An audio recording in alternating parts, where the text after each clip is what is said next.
Good morning. It's Monday and it's time for some book talks. I did finish a couple of books over fall break, and I want to start with one that has not even been released yet.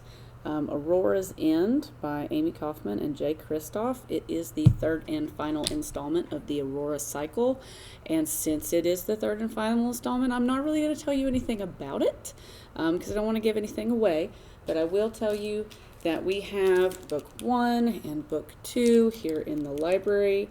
And if you like sci-fi, adventure, action, a little bit of romance, a little bit of humor, a ragtag bunch of, kids in space doing stuff, then you should definitely check these out. They are great. It is rare that Miss Corder and I both read a series and both thoroughly enjoy it, and both of us have done so with this series, so I would highly recommend checking number 1 out, and then you'll probably want to read number 2 and number 3. We will buy number 3 when it comes out, but it is not out in print yet, so luckily Miss Corder reads NetGalleys and stuff, and she was willing to share that one with me so I could, finish it up. I also listened to Ace of Spades. We have the print here in the library. The audio was nice. It had a dual narration going on, so we had different voices for Giamacca and Devon.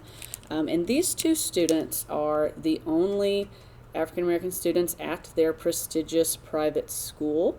They're now in their senior year. They've both been chosen as prefects or leaders of their class, and from the very first day of their senior year, stuff starts getting weird. Okay, there's an anonymous person sending out text messages and images related to things in their private life, okay, to harass and expose them, and basically psychological warfare from day 1 of senior year.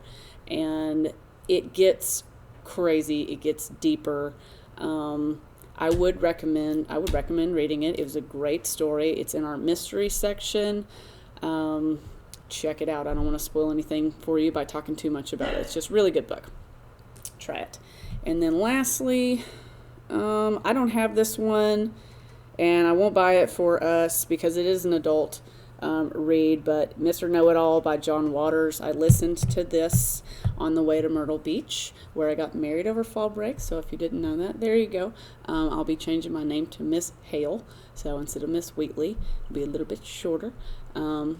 Anyway, but John Waters' book was great. If you like kind of edgy stuff, he's very funny. He's in his 70s now, but his historical background is he was on the cutting edge of filmmaking a long time ago, and his most famous work is Hairspray, and pretty much everybody's heard about Hairspray, the movie, the musical.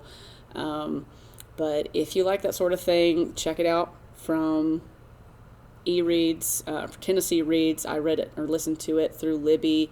I would definitely recommend listening to it.